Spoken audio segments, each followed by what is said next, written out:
রহিমানগর বাজারের গত ৪৮ ঘন্টার দিকে লক্ষ্য করলে দেখা যায় মিছিল, মিটিং, আক্রমণ, পাল্টা আক্রমণ, হিংসাত্মক স্লোগান, ধ্বংসাত্মক আচরণ, আহাজারি রাহাজারি, দফায় দফায় মারামারি, সবই হচ্ছে দুজনকে ঘিরে। একজন হচ্ছে আনম এহসানুল হক মিলন, অন্যজন হচ্ছে জনাব মোশাররফ হোসেন।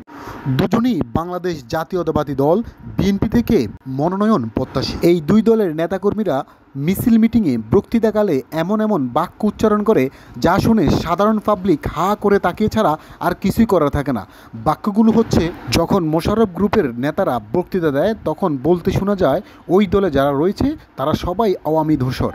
অন্যদিকে মিলন গ্রুপের যখন নেতাকর্মীরা বক্তৃতা দেয় তখনও বলতে শোনা যায় মোশাররফ গ্রুপে যারা রয়েছে সবাই আওয়ামী ধূসর। তাদের এই দুই গ্রুপের বাক বিতণ্ডায় সাধারণ মানুষ হা করে তাকাইয়া থাকে আর শুনতে থাকে, এতে তাদের কিচ্ছু করার নেই। তবে মনে একটা প্রশ্ন আসে, আসলে তারা কারা? তারা কি ওরা নাকি এরা?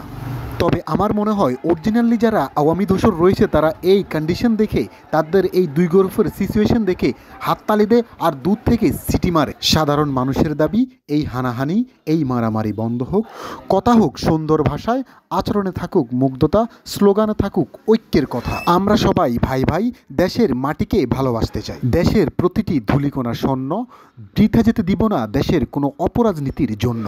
দেশের সাধারণ মানুষ এবং সুনাগরিকের একই কথা, আমরা চাই এমন নেতা, যে নেতা গড়বে সুন্দরভাবে এদেশ, যেখানে থাকবে না হানাহানি রাহাজানি মারামারির কথা, যেখানে থাকবে শুধু দেশকে এগিয়ে নিয়ে যাওয়ার কথা। আমরা সবাই ভাই ভাই, ঐক্য করে দেশকে একসাথে এগিয়ে নিয়ে যেতে চাই।